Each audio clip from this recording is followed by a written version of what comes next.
Which way to the beach? I hope you're having fun with your beach spirit day today. I wanted to come back and talk to you about reading because we have a new book we're going to start today. I loved all of your work from yesterday, and I'm putting it all together in a slideshow book from our class, and all about Jane Goodall, being curious. So if you haven't sent me your paper yet, that's okay. Send me a picture as soon as you complete it, and I'll add it to the book.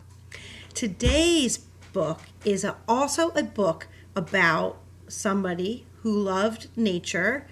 She was a scientist, and you're going to find out all about her, and her name is Shark Lady.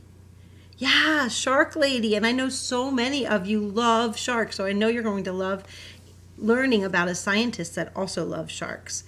Today's goal is for you to find 2 new or interesting vocabulary words from the text. So today I'm going to let you listen on Epic. So it's going to be read to you on Epic, and you only need to read the story part, so up to 9 minutes. And then when the story ends, it'll go into some interesting facts. You can stop there and think about your goal.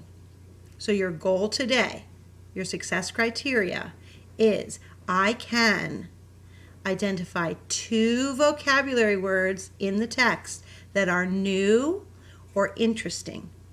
Now, while you're listening, in the classroom, we usually put a thumb up if we hear a word, or put our thumb on our nose, or stand up. But we can't do that together. But you sure can do that at your house with your home teacher. So while you're listening, once you hear a word that's interesting or new to you, pause the video, talk to your home teacher about it, ask some questions about it, answer some questions about it, and then continue on.